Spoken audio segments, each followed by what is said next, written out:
There we are. Well, hello. Welcome, Hi, welcome to tonight. It's us, you and me. me and you. Yeah, it's a Jeffrey and a Dana night. Just us two. Yeah, two boys and a bunch of stuff to talk about. Just the two of us. We We can can make make it it if we if we try. try. Mm-hmm. Yeah, Yeah. that's nice. So, um, so you had a good idea. We're gonna talk about what are we gonna talk about? Why don't you talk about what we're gonna talk about? Oh, Lord have mercy. So, I've been thinking about respect and what that means with people. And I saw a video on TikTok, really, is what it had me thinking. And it was a younger kid. And he was like, can we start a gay club where there's nobody allowed over 32? Because I find older guys really annoying. And you can imagine the stitches that came of that TikTok video where it was just hateful, right? Where they're like, this younger generation has no respect for the older generation and what we've had to go through so that you could have the life that you have. Yeah. Um, and then later in like comments, he mentions that, the older guys are creepy. And people are like pointing that out. And so you see like an older generation ripping them apart. And then like and the comments are like he is attacking them, they're attacking him. And everybody wants respect. Nobody earns respect. And then how do you deal with the confrontation of all that? Oh, you know what? Before the show, I just happened to Google, and it gave me the best thing I've ever read about respect. I just Googled specifically the word psychology of respect, and it gave me this great definition from the IOM, whatever, international. Um, it tends to be a self reinforcing behavior. Treating someone with respect means showing regard for their abilities and worth, valuing their feelings and their views, even if they don't necessarily agree with them, accepting them on an equal basis, and giving them the same consideration you would expect for yourself. And I thought that was like the best definition of respect that I've ever read. And way to go, Google, for shooting that right up at the top of the search thing there. I really like that. Mm-hmm. So like, I don't know, like there's so many. This is a good topic because I think we could talk about this like all night. There's so many different things, like facets to respect. Like we can talk about things that we find disrespectful, things that we see in like character traits that we see in people um, that earn our respect, or you immediately like command respect, or like the difference between like commanding respect and earning it. um, like how respect can build over time or erode over time. There's so many. Yeah, this is a good one. Mm-hmm. Yeah. Right. And like, what's the difference, right? There's some people that you immediately just have respect for. Hmm. And there's others that it's like, oh, I don't think so. Sure. And then there's like the ones where you see some of the things that they've done and you're like, oh, I can respect that. But then when you actually meet them, you're like, maybe you were just doing that for attention. Because when I'm meeting you, it's hard for me to see that same person that did those things. Right. And then the opposite, like somebody you might disrespect, like somebody you might not have respect for because you heard something, or like there's rumors, or they're in the media, and then you actually meet them and you're like, oh wow, I didn't realize that that was their situation. I actually do respect that person. Like you have to respect their position and where they are and what's going on, and you don't necessarily like expect that to happen, but I mean there's always the possibility of getting kind of a surprise. Oh, absolutely. Like, well, I almost messaged you and was going to tell you to listen to the 22-minute. Um, I don't know what you'd even call it. Like, Britney Spears put out a voice note kind of thing of like Hmm. her take on what's happened to her. And it was, she's like, I could have gotten paid a ton of money to do a sit-down interview. And she's like, why? For what? Right. And it was, I thought, so powerful to hear her tell her side of the story and how she felt disrespected and how she just felt like a machine and that nobody cared about her. Mm-hmm. And it was just kind of fascinating, about this thing and her friends coming to see her show, and they just went and got all pampered and they kind of ignored her. She wasn't allowed to go. And how do you deal with the confrontation of all that? You know what I mean? Now that it's all kind of over and whatever. And again, it goes back to the respect thing, because you still have all these fans of this woman who's this worldwide pop star. And I'm like, why do these TikTok videos show up on our page? But they're all ripping apart every move and everything she says, where they're like, oh, she still has no control over life. The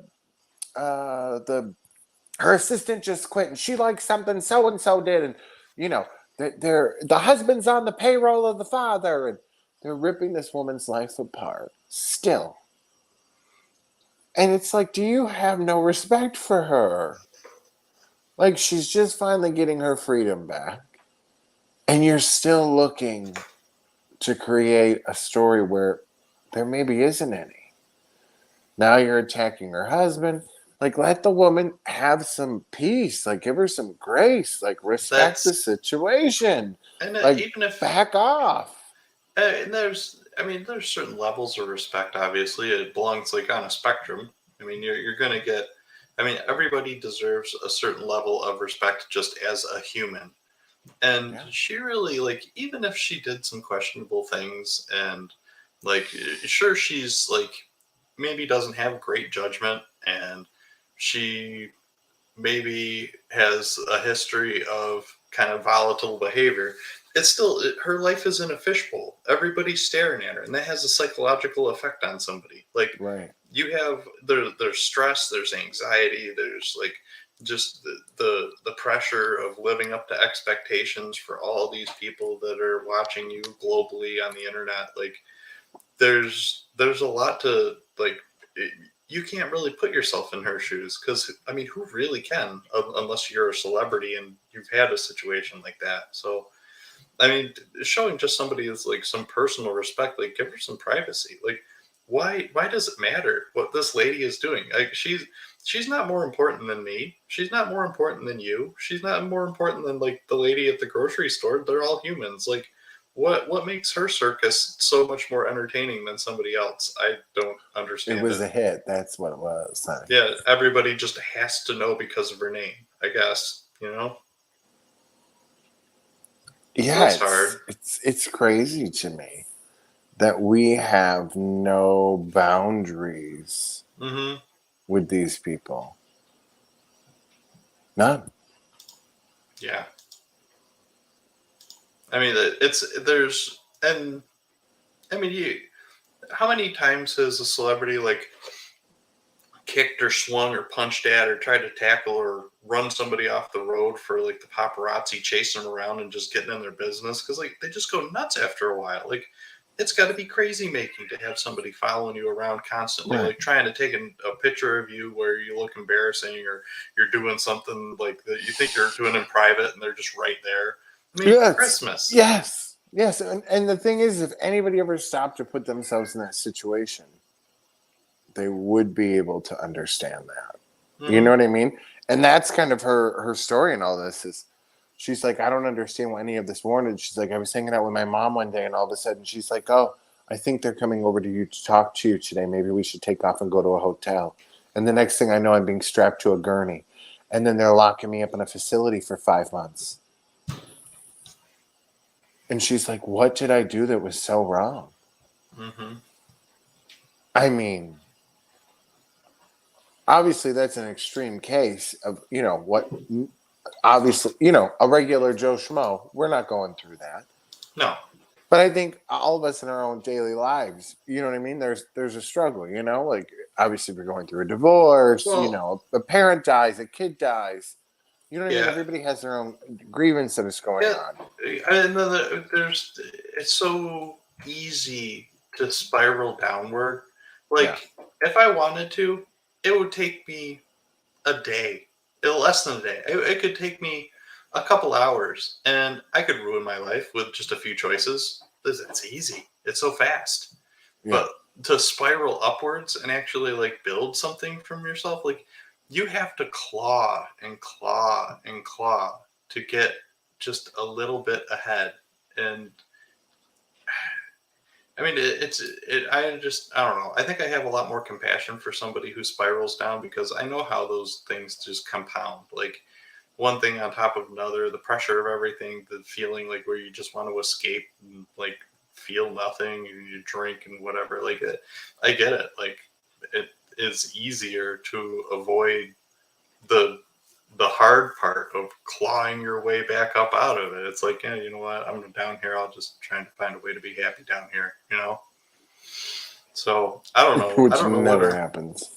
I don't know what her plan is. Like, I don't know where she's trying to, like, what her overall goal is. But I mean, I think she deserves at least, like, to just be left alone for a while. It just sucks for her. I don't know. It just feels bad. Yeah, I mean, in the words of Rodney Dangerfield, she gets no respect. No. It's crazy. Maybe she needs to do a cover of R.E.S.P.E.C.T. Just saying. Yeah. I mean, I don't know. I don't know what to really like make of that whole situation. I don't follow it out of respect, maybe, or maybe it's just that I'm not interested. Like, right. Well, I mean, it's a fishbowl thing. You know what I mean? Like, unless it's put in my face, I usually don't pay attention to it. Like, I mean, she's doing her thing. She's living her life. What is it got to do with me? I don't care. Yeah. But usually if it's put in my face, like, I'll be like, oh, the next thing I know, I'm like 5 articles deep, like, son of a bitch. Because I'm a nosy type of bitch, But I think going back to like our real lives, how do you handle, when you feel somebody is disrespecting you and that confrontation kind of comes up? I don't like confrontation. And when it gets to that point for me, it's usually not a good place. Because once I get to that point, it's usually like, we're done. I have like 3 settings for see, the interesting thing with me is I don't know if you're the same way, but I'm hugely conflict avoidant. Like, I will avoid it if at all possible because the whole thing makes me uncomfortable because typically when there's conflict, there's a high chance that somebody's going to get their feelings hurt or you have to say something hurtful, and I just don't want to do it. I just don't. It's like I would just like to go away. And so it's hard sometimes to be like, you know what, you can't just avoid everything. You have to take care of it. You have to step up and say whatever. So I will let a lot of things go for a really long time, and I'll give people chance after chance. Like, I'll approach it from a lot of different angles. Like, if somebody seems disrespectful towards me, I will maybe try to be more respectful towards them, like a lead by example type of situation. Like, okay, well, I respect your opinion. You can feel that way. I feel differently, but we can still be amicable. This is fine. And then when that doesn't work, then maybe be a little bit more assertive. Like, it starts to get to a point like where time after time, once you're disrespected, like, there's a part in my brain that wants to look out for the little guy. Like there's like this coping mechanism I have in my head, like where if I see somebody being disrespected or I see somebody being taken advantage of or somebody being hurt or whatever, there's this part of my brain that just triggers where I'm like, justice, no, I'm not going to let that person be bullied. I'm not going to and I'll do it to myself. Like, I have it in my own head, but I let it go way further on myself than I do when I watch somebody else. Like, when there's somebody that I care about, like if somebody on the street like started pushing you around and calling you names, I would immediately be like right there. But if somebody started pushing me around and calling me names, I'd be like, hey man, I'm sorry, I don't know what I did, but I was like, I would be apologizing, but like, I must have made you mad. Do you feel like you do that because it's like, oh, I'm tough, I can take it?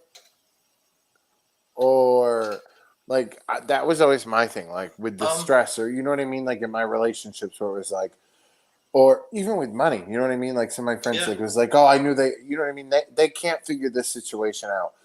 So I'm just I'm gonna help them out. I'm gonna give them the $300 they need, not because they're a piece of shit and they can't pay me back or whatever, but because I know I can get myself out of this situation. But I know that's not them, and they're not the type of person that comes. You know what I mean? It's not a regular situation. So Right. I'm gonna put myself in a situation. I'm gonna give them the money that I don't have to give because I know they're way screwed, and because I can figure it out. I will figure it out. I'll find a way. I tend to do shit like that, which usually I've done it causes before. issues. Yeah, I mean, I'll do it. I guess it depends on the situation. Like, if it's, I don't know, say like me and somebody else are Oh my getting, god! like, yeah, I know, me too. But, like, say Every me and time, somebody you don't else, understand. Every time we get on air, every single live show, yeah, it's every on show time. that we record, I yawn through every show. I It's make a ridiculous. face. Watch this face. I know. See I'm that always trying face? to like. Did you see that face I just made? That Uh was huh. me choking back a yawn. That whenever Yeah. you see me make this face, It looks like That's me not yawning. you were about to go down on a bad vagina. Honestly. Yeah, made the pew face. Yeah. Like, So oh, this isn't good. This smells like cologne. yeah, Gotta leave it the fuck alone. it'll be all right. We'll get to, you know what? Let's, out of respect, I think that we should just ignore each other's yawns for this evening. We'll just yawn away. Oh, It'll be you fine. bitch! You Oh no, it's bitch! contagious. There it is. So Oh, damn it! yeah, there you go. All right, so yeah, I mean, I do stuff like that. Like, if I see somebody, I don't know, say like, oh, like I've done it before, like at work when I was younger. Um, I worked at Sears and I was in the back room, and say we were working on something, and one of the guys I was working with maybe did something wrong, and maybe he gets in trouble a lot, and I didn't think what happened was fair. So I would come forward and be like, "Oh no, I did that. I was the one that did that. I don't yell at him." And then they would yell at me instead. It's like, because I don't care. I mean, you can see like somebody else, like where they're really taking something to heart, and like they're like, you know what, I can take that. Like I'll take that one. That's okay.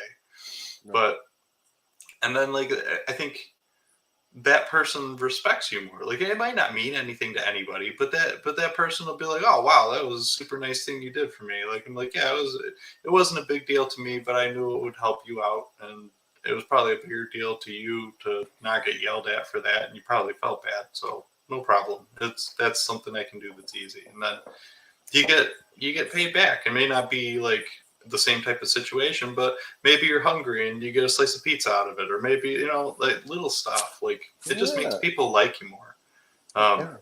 But then yeah, like if somebody continues to disrespect me, like it'll get to the point where it'll erode from me being a little bit more assertive and a little bit more like where I kind of like demand more respect. Like I'll point out things like, hey, it, I don't like how far this is going. Like you're not treating me the way I like right now, and it'll keep going and keep going. And then I start slipping into passive aggressive like sarcasm. Like I'll just start saying stuff like somebody will say something that'll just trigger this really like off the cuff, like without thinking, like I'm angry. I feel like I've been treated unjustly, and I'll just say something shitty.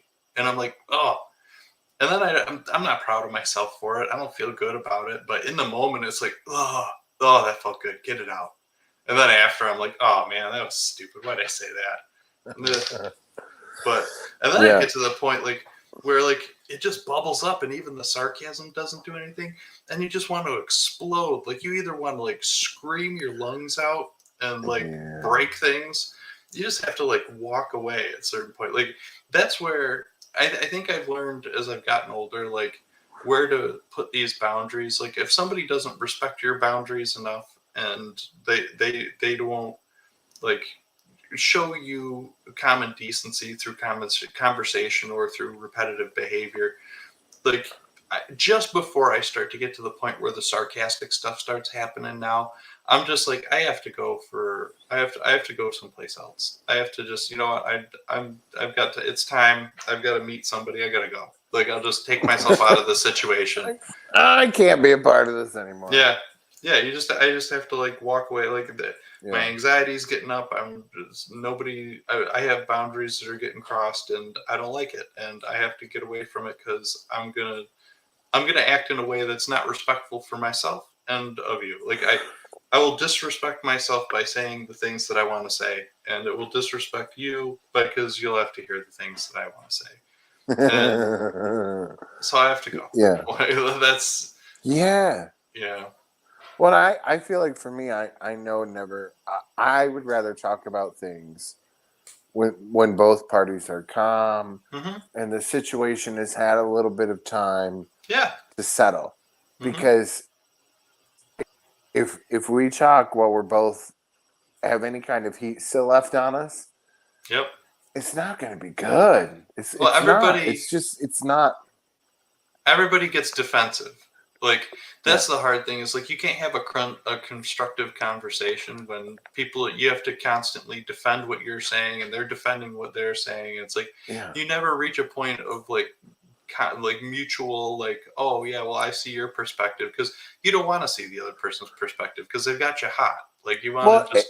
And if it's somebody you genuinely care about in your life and you really want to resolve it, and you're really at a place in your life where you can own your shit, you have to be willing to go in and say, I did this. Yeah. And own your part in it. And I feel like in order to do that, you have to be at a place where you're calm. And you can hear, not just hear, but listen to what the other person is saying. And say, oh yeah, okay. All right. Yep. Yeah, that's right. I did. Okay. Yep. I did that. And I think that's the hardest lesson in life to learn is to really be able to sit back and acknowledge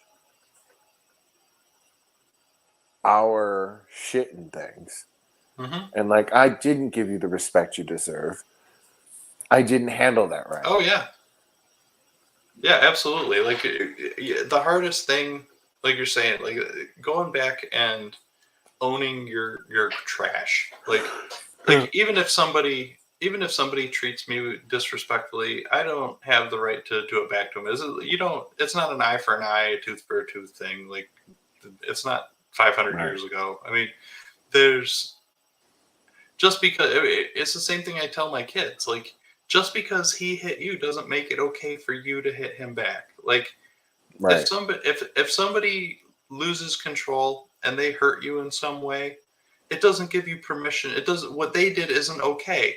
And when you copy it, it's doubly not okay. Like, it's just more bad behavior. And I've said it to my kids 100 times. Like, today, I've said it 100 times today. Like, when somebody is doing something and you can feel yourself getting upset, instead of arguing with them, like, if you've tried to talk to them about it and it's not getting anywhere, just walk away from it. Like, if they're starting to act in a way that's going to cause problems, let them cause problems for themselves. Don't let them suck you into it. And it's hard to even be an adult, because as an adult, it's so easy. Like, our parents didn't ever say things like this to us. Like, our parents were just like, no, you just don't do that. There's not even just our parents. Yeah. Nobody was having these conversations, even into our 20s. No, not at all. I mean, I feel like these are conversations we've started having maybe in the last 10 years. Yeah, you know what I mean? In our 30s. Like, these were not conversations that were even on our radar. And I think had somebody even had the foresight, and I feel like I hung out with a lot of people that were 20 and 30 years older than me. And I gotta feel like I almost kind of think that was just it was part of the isolation of not having a real internet. Like, with the internet, you have so many more resources that are just plopped in your lap, and like, there's all these opinions, like everybody's opinions, and it's really easy to see like when something is trash and when something is not. Like, it's pretty clear. And I'm the first one to admit, like, I'm ashamed of a lot of the things I did and said in like the 90s. Like, I didn't know any better. Like, I thought I Right. was being Yeah. funny. I thought I was being Me too. entertaining. I thought I Me was too. being edgy. Like, and I said like mean stuff to people to be Yeah. funny and entertaining because that's how people treated me. All I had Well- was the only thing I had to work off of is I acted the way people treated me because that's all I do. I didn't know any better. Like, Try and then coming up in the gay club, being a club kid, and gay culture was like mean girl culture, right? Like that was Yeah. the funny thing. I mean, still to this day, there's still a lot of like the drag queens, like the one that was on RuPaul's Drag Race. You know what I mean? Where it was like, oh, she read you to filth, right? That was comedy, you know? Joan Rivers, Don Rickles, all those things. You know what I mean? And I think about 10 years ago and the things that I did on that radio show or even in stand-up comedy, I wouldn't do today. Yeah. You know what I mean? Like I have to stop and be willing to like, oh shit, you know what I mean? Like that was insensitive, but it wasn't because I was trying to hurt anybody. Nope. I was ignorant. Just trying to fit into realize. whatever you could. Yeah. And I've even like through listening and hearing people like, oh my God, I'm you know, now it's like I feel horrible. Like I didn't realize how offensive something was, or oh yeah, you know, talking in an accent, something, you know what I mean? That 15 years ago, 10 years ago, I mean, was not something that, you know, if you're doing comedy or whatever, people did. And you didn't really think anything of it. And now you realize, like, no, that is super offensive. You don't do it, you know? Yeah. You have to acknowledge it and change. I mean, and really, adapt. The only people you can pick on really now are Italians. It's a meatball. It's that's because we don't give a fuck, okay? That's the only thing that's funny left, I think. Uncle Bugsy will put you in the you know, the oh my God, I can't even see. Italians will always be funny. You're swimming in the river with the fishes. Yeah, I don't know. I mean, my last name has 2 Z's and an N's and an I, so I guess I can pick on Italians. They'll be all right. Yeah, I mean, it's definitely, I mean, it's a learning thing. You know what I mean? I feel like every day I'm learning something new. And I do have to say, I love TikTok for it because, you know, I'll see a new content creator and I'm like, oh my God, I didn't realize I was doing that. Or, you know, like the Sojia. And she was talking about, you know, food and how she's like, oh, people reacting like, oh, it's so gross and you. And she was like, you know how hurtful that was as a kid being an Asian person? And how our culture and our food and people always saying ew and how gross it was. And I would have never realized that, you know, and I would have been that person that would have been like, ew, you're eating this, ew, ew, ew, gagging and making all those things. And then to hear her explain it was like, oh shit, okay, do better, bitch, do better. Yeah. We're not doing this no more, right? Like it was that simple. Like having somebody say to me like, do you know what that was like having our whole life? It was like, no, I wouldn't. And I wouldn't think about it because I'm privileged. Right. Yeah. I mean, and that's what the privilege is. I didn't have to think about it because nobody did that. I remember, I was so embarrassed. Like, I remember I was like, I had like cookbooks that I would look through. It was on the same vein where you were going off. Like, I had cookbooks that I would look through and I couldn't figure out, like, I didn't know measurements and stuff because I was a kid. I was just kind of like left alone. My mom would take a nap and I would just kind of go out in the kitchen and be like, I'm hungry. I'm going to figure out how to make something. And I like go down through the drawers and I'd like find a cookbook and I'm like, oh, what if we have any of this stuff? No. And I'd end up making like tomato soup and throw like some shells in there and then some extra oregano. And then maybe find like some ground beef or something and throw it in there. And like all of a sudden I'm like, hey, I made soup. It's kind of like regular. It's like I bought a soup kind of, but it's got other stuff in it. Like, so like I'd eat it and I'd be all impressed with myself. Like put some cheese on top of it. I'm like, this is gourmet. This is the best thing I ever had. And how old were you? I don't know. Probably like 11, 6. 12. Probably like 12. No, I wasn't 6. I was like 12. I didn't know any better. Like that's what we had in the house. 12. I tried, and like then I had like this girl. I'm like, oh, I want to cook for you. I did my macaroni tomato soup thing, and she was not impressed. And I was really hurt by that. I still remember. As an almost 40-year-old, I'm kind of impressed that you put pasta and beef in the tomato soup. Yeah, well, I mean, I'm a pretty good cook now. I mean, out of necessity, like I'm a fat kid at heart, so I want to eat good food all the time. So I do a lot better now. I've And worked. I gotta say, I don't know if I've ever told you I love you, because the one day I know Kelly and you were talking, and she's like, I had to help Jeffrey through a crisis. He was trying to cook meat, and you're like, what? Jeffrey can cook? And she's like, no, he's more of a casserole dude. He's not big on the meat. I love that you had so much faith in me. I really did. Well, I mean, I've had your ziti. I'm like, if you can throw ziti together like that, I'm like, that's delicious. That's so good. I can't. Everything we ate growing up was okay. First, Dana, I can't tell you how old I was when I saw a real clove of garlic. Okay. Oh, really? Like you thought it just came in a jar? Yeah. Like the little chunks? Garlic salt. No, garlic salt. Maybe we had onion powder, salt, and pepper. I think that was it. And then maybe I think around 9-ish, because I started cooking really young. I liked cooking. I was really into it. So I'd get up and cook everybody breakfast in the morning. My mother would get pissed because, I was up at 5 a.m. I was an early bird. My grandmother would be like, listen, don't wake me up.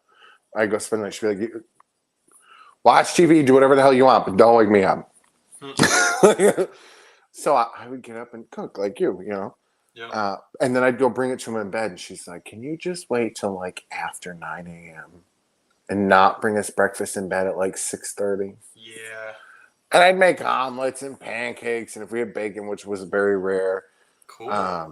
Yeah, so I kind of, but we had like those shitty, remember those metal pans that had the like, I don't know, copper bottom, I guess? It was a different color bottom. I don't know. Those are the They good were ones. like well, yeah, I guess maybe they were good for back in the day, but they were never seasoned, so everything stuck to them. And Oh yeah, then, the stainless steel pots. Yeah, we didn't have Pam back then. You know what I mean? grease everything. Yeah. How was I, like, I don't know, probably 30 years old, where fucking Kelly finally told me, you have to season stainless steel? Because I had that big one. And she's like, you don't have it seasoned. Everything stick. This is shit. And I'm like, what do you mean seasoned? Yeah. You And I'm like, I'm surrounded by all grease. you people. I'm like, do you know where I come from? I'm like, we garlic salt. We had Mrs. Dash, I think, when I turned 10. You know what that's it. There was no other spices. I loved the shit out of Mrs. Dash. I would put that on everything. Like, I would make a sandwich and I'd be like, I'll shake some of this on the mayonnaise. This will be great. I'd eat that by itself. I would have Mrs. Dash and bacon bits. Mrs. Dash and bacon bits, I would put on like every sandwich. No, they weren't real bacon. We didn't really have bacon. Yeah. My mother's macaroni salad was macaroni, some eggs sliced up on the top, and mayo. Oh boy! But I think it was Miracle Whip. I don't know. Oh. Maybe. Yeah. That's it. That's all. Potato salad, same thing. Eggs sliced on the top. And either mayo or I don't know. I don't remember which one she used. Miracle Whip Either way, abomination. But that's it. Maybe she put some celery in. Maybe I don't know. But that's it. That's all that was in there. Maybe some salt and pepper. I mean, when I tell you I came from the house of bland. All right, so no vegetables. Don't eat no vegetables. This is way off a topic. Like we went off, but I got to tell a story about that because it again has nothing to do with respect, but it's just nasty, and I wanted to share that. So my mom used to have like I may have actually told this story before. The ham salad. Yeah. Did I already tell this story with the fingernails? Yes. Oh God. Do it again. Tell it again. So she had a thyroid condition and diabetes, and I don't know what caused it, but her fingernails were like the same consistency as like sheep horns. Like they were like she could climb brick with them. I'm pretty sure.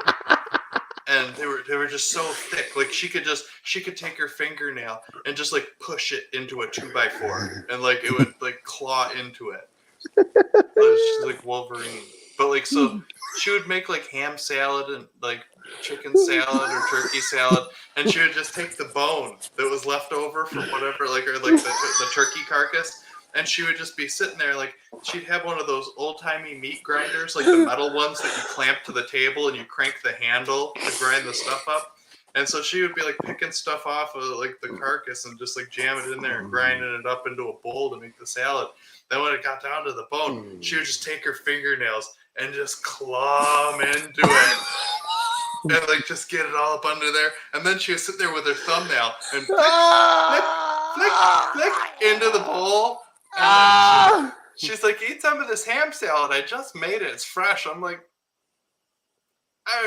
I'm not hungry right now. I know you ate that ham salad and you loved it. No, I had eaten the ham salad, but I'd never actually watched her make it. Like, I'd just be like, as a kid, like, I wasn't paying attention. And then I don't know what age I was when I finally, like, sat down at the table and I was, like, watching her do it. And I was, like, 8 years old, 9 years old, and I'd just be watching her. I'm like, ugh, why? I'm looking at my fingernails, like, playing out in the yard, and I'm like, I wouldn't eat anything that came out from under these. What is she doing? Like, ugh, disrespectful. Was she very uneducated? I mean, she graduated high school. I mean, my mom was old though. Like she was born in like 1938. So, I mean, she 48. Oh, yes. Yeah, so she graduated high school in like 1956. Yeah, she's older than my grandmother. Yeah. Yeah, so she was by 10 years. She never went to college or anything. So yeah, I mean, her parents were like Depression era, and they taught her like you just eat literally every piece of food. You don't throw anything away, and that's how she raised me. It's like, well, yeah, I have weird food stuff because I was like, you eat everything on your plate. Don't waste. Throw it away. So yeah, that's what happened to me. But anyway, back to respect. So we were talking. I think you left off. You were talking about like, your mama don't give you no respect. Asian culture and people picking on like Asian food and girls growing up with weird like cultural food disrespect. And I think we were talking about like how like when you do like your stand up or like you make jokes, like you used to do voices and stuff. You don't do it anymore because you just know better now. I think that's good. Like a lot of people like seem to be more, I mean, it seems to be more of an open part of the conversation where people aren't so much afraid of saying like, hey, that was kind of disrespectful and you don't need to do that. And I think when it happens on a peer level, like when it's somebody that you know and that you're friends with that calls you out on something and they don't do it in a mean way, like you don't get defensive. You evolve from that. Like you're like, oh yeah, I could have been more sensitive about that for sure. Yeah, I'm going to change that behavior, you know? Right. For me, it was always, you know, I laughed at gay jokes. I laughed at everything. So it was like, I thought we were all in on the jokes together. So when I realized we weren't, it really took the funny out of it. You know what I mean? It stopped being funny. He's like, oh God, this is hurting people. Like that's not funny. Yeah. You know what I mean? You don't want to ever hurt anybody. Like that's not comedy. That's not funny. Yeah. I mean, in any way. You can almost see like the evolution of like the topic of homosexuality in comedy as how it's kind of evolved over the years. Like first it was totally okay to like do like the lispy accent. A good gay joke. Well, I mean, at first it was just really funny to do like a gay accent, like so boys, like, and then that's all you had to do to be funny. And, well, what's his face still did it on SNL? What, right? Yeah, that one guy. What is it? He was on the news thing, right? He was dressed like a club kid or something. You know, he's like, yes, that one. I don't. SNL's not really my bag, but yeah, but so it started like there, and then it became like the topic of gayness got kind of mainstream enough where you couldn't just do the accent anymore. That was obviously like kind of hateful, so people stopped doing that. Funny. Right, and it wore off, and then people were like, all right, well, I'm gonna I'm gonna make jokes about me being gay because me being gay is funny. And like the crowd, like the atmosphere of the people in the crowd are like, all right, well, it's still kind of edgy. He's making himself the joke, and the joke is still that he's gay. So it's still being gay is a joke. And that's what's funny. And because it's still the crowd that's watching, the audience is like, okay, that's the edgy thing now, being him being gay and whatever, that's the joke. And now you can't even now you don't do those jokes either because people are like, yeah, no, that's not funny. Like, why is that even a joke? You don't need to make a joke about somebody being Yeah, but gay. and I mean, for me, like, you know, when Kevin Hart and he the Grammys and everything, I didn't agree with any of that. I didn't feel like he needed to get fired from the job. I didn't think he needed to apologize. There was his job. He was doing stand up. Mhm. Like, they were jokes. Yeah. Get over it. It was the time. And I feel like intention matters, Hmm. and of the era also needs to count for something. You know what I mean? Yeah. A joke somebody made 20 years ago, Hmm. I don't know Well, that that should come back and haunt them right. today if Like, they're not making those jokes today. not even talking about gay people, but like just in general. Like Anything. you go back like 25 years ago. You remember the Man Show with Adam Carolla and Jimmy Kimmel? Oh my God, it was foul. It was. I mean, it Yeah. was the complete objectification of Of women women, yeah. and like dirty jokes and making fun of every single thing that you could think of. Like, Yeah. and Jimmy Kimmel, like I South think Park. several times, like he just had to apologize. Oh, there you are. You're back. What happened there? That was I don't weird. know. Everything just disappeared. Yeah, you blipped out and then came right back. It's storming really crazy here, so Oh, it's is it? possible I could disappear. Huh, weird. But yeah, so I think Jimmy Kimmel even like apologized for like his character on the Man Show. Like he's like, Yeah. yeah, I'm sorry about the things I said. It was a lot of it was just really ignorant. We didn't know But any then, better. yeah, it also goes, you know, I don't know. Like, I don't know in what world, though, like all those guys ever thought like doing blackface would be okay. Yeah, well, it Like, was at the time because it was commonly understood that that was okay to do I at the don't, time. like, that to me is not something that ever felt like that was something that would be okay. Like, I just, no, Yeah. Well, I no. mean, you go back 100 years. That's Like, like it's like, did you not have black friends? Like, do you no, not have anybody in your not as circle a. that would? I don't think I just, anybody as a white person typically had a black friend at that time. I don't know, man. Like, and I know that like Ted Danson, you know, he was with Whoopi Yeah. Goldberg. And she thought it was funny, but I'm like, I just like that kind of stuff. Like, you know, but then somebody even brought up Gwen Stefani Yeah. with when she was doing what the hell was that one song or whatever? Or I guess it was like that whole tour or whatever, the album where she had the hero. No, I don't even know what they are. She the Asian girls behind her, basically, in Okay. all the numbers. You know, and that was the whole thing. And then Katy Perry was on stage, and she like combined Japanese and Chinese culture, and you know, it was Oh, kind of a mess. And she got yeah, dragged for it. appropriation for Yeah, and sure. it's like, Well, it's a what's it? very Well, you got to look back. It's the same thing again, though, because it's a fine line, especially from the entertainment standpoint. Like, if it's just one person that's saying a thing and maybe it doesn't come off quite right, it's easy, like you said, to look at the intention behind it. Like when you talked about Kevin Hart, like that's one person saying something, and you can tell by how they're saying something or what their intentions are, like by what they're saying, and deem whether it's supposed to be hurtful or not. It's pretty straightforward. But where like you pull in like some of these bigger like entertainment culture items, like big shows, like concerts and whatnot, that wasn't their idea. That was like multiple people's idea. Like there was a think tank involved in that. Like multiple people thought that was a good idea, and it was just blatant appropriation for people to stare at. Like is taking advantage of a culture, disrespecting what like serious like history is involved in that culture, and turning it into just entertainment for people that have no.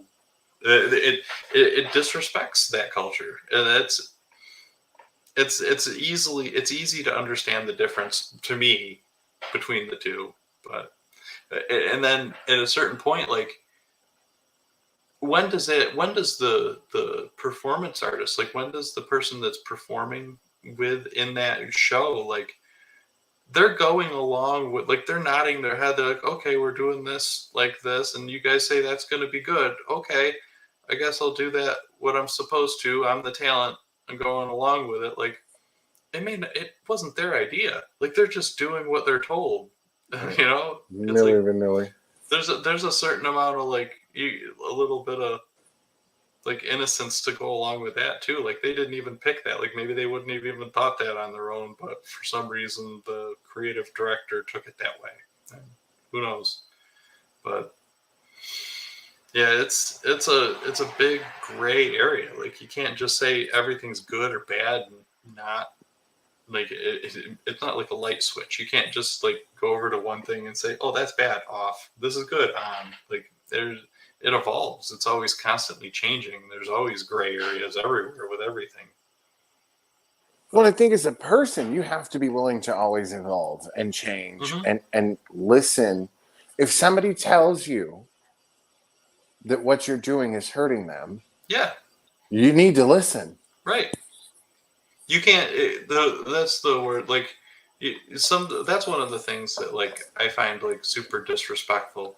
Like when like you give somebody your opinion and like, hey, that hurt my feelings, or like this makes me feel bad when you do this thing, and rather than them just say like, all right, well, I don't necessarily agree with why this should hurt your feelings, but I respect you enough to not do it because you told me it hurts you and I don't want to hurt you. Like even if I don't agree with it, I respect you and I won't do this because of respect. And I like, think they're sorry, go ahead. No, some people like it's like they want to argue with you about it. They're like, well, you shouldn't be hurt because that's not a big deal. I wouldn't be hurt. Most people wouldn't be hurt. And they like try to like they invalidate your feelings and they like just that's super disrespectful. That's painful. Like somebody has genuine feelings, they're talking to you about it in a civilized way, trying to give you an opportunity to be caring and compassionate, and you tell them that that's not how it should be. You're wrong, you're broken, like you're being too sensitive, or like, you know, it's just that's disrespectful in my opinion. But well, and I feel like there's certain things that there's no easy solution to either. Like we got that huge fight on the Thursday night show, you know, and I left. I was like, didn't know. have a great show. I walked out. And it wasn't because of what we were talking about. It was because Katie, she like was like, you know, she said, I felt there was other episodes where she's like, I'm a straight woman. I'm a straight white woman. I ain't got nothing to say, right? So I had said that. I'm like, you're telling a gay man what's saying you're a straight white lady. And she's like, I'm not straight. And I like, like, are you trying to say you're bisexual and like weaponize that? Like, are you using that? Are you like, I know, like, I'm always like, come on, arguments are great for ratings. But I'm like, are you using like in that, you know what I mean? My head was going to explode. Ugh. So I was like, oh my God, I can't even do this right now. Like, I'm going to like, you know what I mean? And I'm like, I got to go. I need to leave right now. You know, I saw Katie at work, actually. I was going down. Yeah, and I was like, I had no idea that even happened. Like, it seemed like she was so like, she's so traumatized. Yeah. She's so traumatized. That poor girl, I traumatized the living hell out of her. I didn't have a clue. And I like, by the time they got off air, I'm apologizing to everybody because, you know what I mean? I'm playing the whole thing in my head. One, it's not my business what her sexual orientation is. And two, I did already know that, but in the moment, that's not what I was thinking. You know what I mean? It didn't matter. You know what I mean? None of it mattered. Like, I just wasn't, you know, I had a horrible day and it was carrying over into the topic. And I just felt like what I assumed she was doing wasn't correct. Yeah. And I just had such a reaction to it that it was like, I can't be here right now. Oh yeah, you had to call back to a lot of history that popped up from It that. was like, you are not going to weaponize that and use that to try to win this argument or whatever. Yeah. You know what I mean? And it wasn't even about that, but it's like, I don't.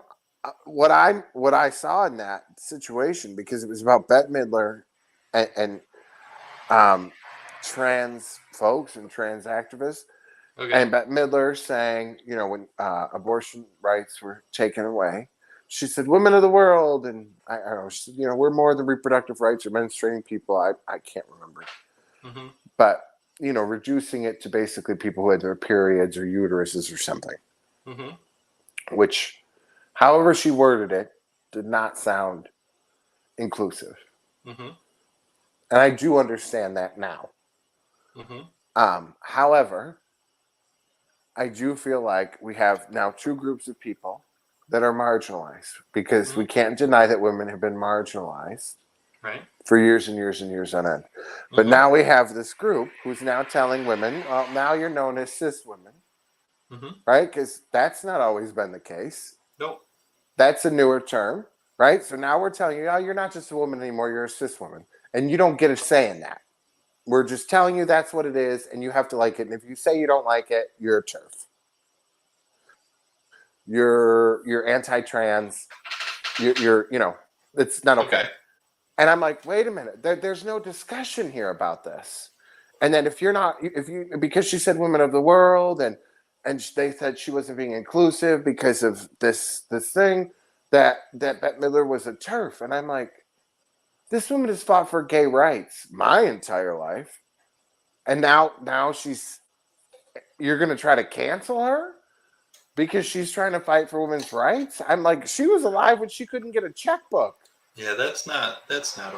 I mean, again, it comes down to the intention. Like, what was the intention? Right, and I don't know what the answer is, and I'm not trying to pretend like I do, but it's like, I don't feel like you're listening to what this other group is saying. You're taking a marginalized group, and you're I don't even know how. It's just mind blowing to me that it's like, and two, I see it in the gay community. Everybody's just attacking each other. Nobody's listening to each other and trying to figure this out together. Yeah. I don't. It happens so much. It's like, and I think it's almost like the volatility of like this, just what's going on, like the climate of everything. Like inflation has everybody stressed out. It's hard to afford things. Like job market's trash. Everybody's crazy from working remotely for the past couple of years. Everybody's social isolation has just percolated their mental illness up to this perfect boil, and now nobody knows how to interact with each other. So everybody's like really passionate, and they have their beliefs, and they've had time to stew over their beliefs. And if somebody contradicts something that is one of their core beliefs, they're going to lash out. Like, people just have a hair trigger about everything. Like, people just seem to want to lash out about anything that they feel passionate about, instead of being like more, I guess, vanilla. Like, everybody's all worked up and ready to blow, and instead of just being able to like have a conversation, it's hard. Right, and I mean, I come from a point where, like, there was a time where gay folks, we didn't want labels. Right, and now, and a lot of women were saying, I don't want to be labeled a cis woman. If you're a woman, you're a woman. You know what I mean? They're saying, I don't look at you as a trans person. You're a woman. Right. You're a woman now. You know what I mean? And they're like, no, I'm a trans woman, and you're a cis woman. It's like, you're creating a label then. Like, I'm looking at you as a sister. You're a woman now with me. Like, and that wasn't good enough. And it was just like, you're not hearing what they're saying. Like, you know what I mean?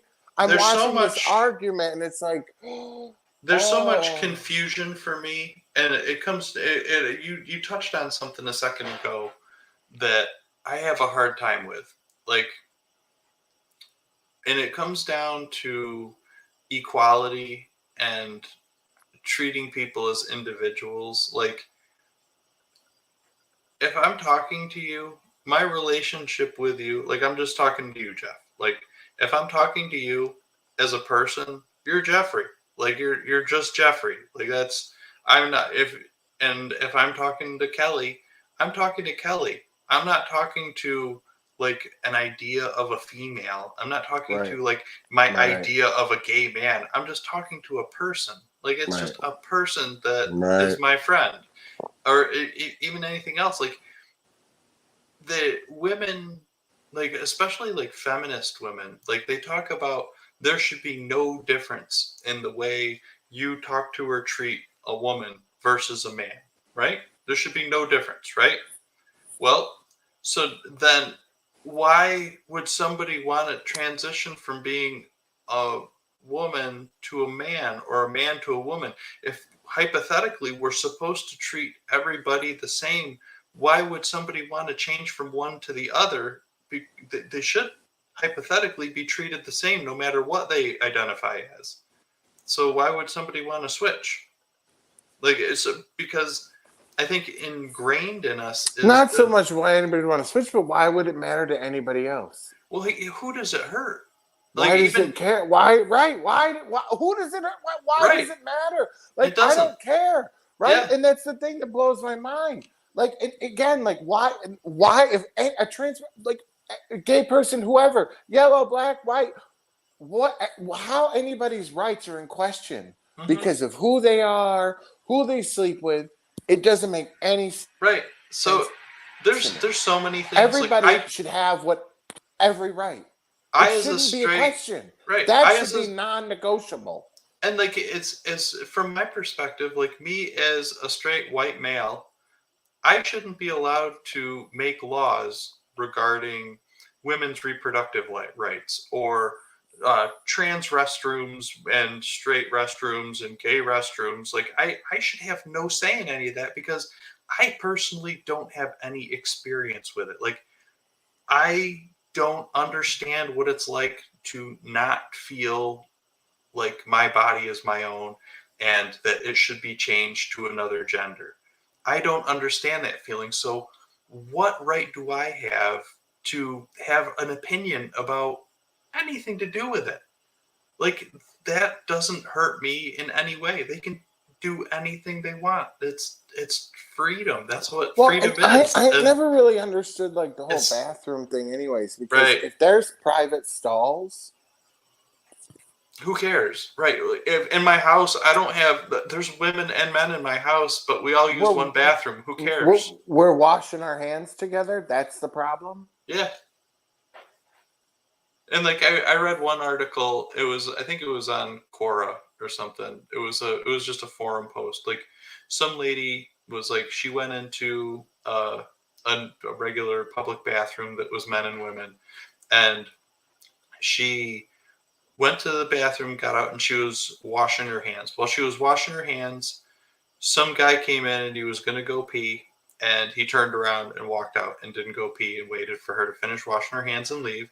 And then another guy came in and he just started peeing while she was just standing there washing her hands. Like he was just at a urinal going pee. And she was like, I can't believe how disrespectful this guy was. He just came in and pulled it out and started Yeah, I remember peeing that or post. whatever. And then the other guy just he was respectful and he went out. And then the argument, and I agree with the argument, is like I think the guy that went pee in front of her was the more respectful person. Like he treated her like An up equal. here. Like yeah, like there was nothing wrong. You were in a bathroom to go to the bathroom, and he was doing that. Like he wasn't harassing her by going to the bathroom. He was going to the bathroom. Right, like why are we so uncomfortable with the human body? Because we've been conditioned to be. Yeah. Like what are you so uncomfortable about? Mm-hmm. Because somebody is doing something that every single person on the planet does? Yeah. Everyone. What's the difference if it's a female or a male? Why are you uncomfortable? It's not about that person. It's about you. Yeah. If you deconstruct it, it's all just skin rubbing on skin. Who cares what shape it is? Actually, that's not accurate, babe. Okay. Size matters. Okay. Well, you know what I mean. But so Just that's. saying. I mean. Hey, sugar tits, we made it. Mm-hmm. We're fucking done. Respect. Yeah. Mm-hmm. Respect with a side of ham salad and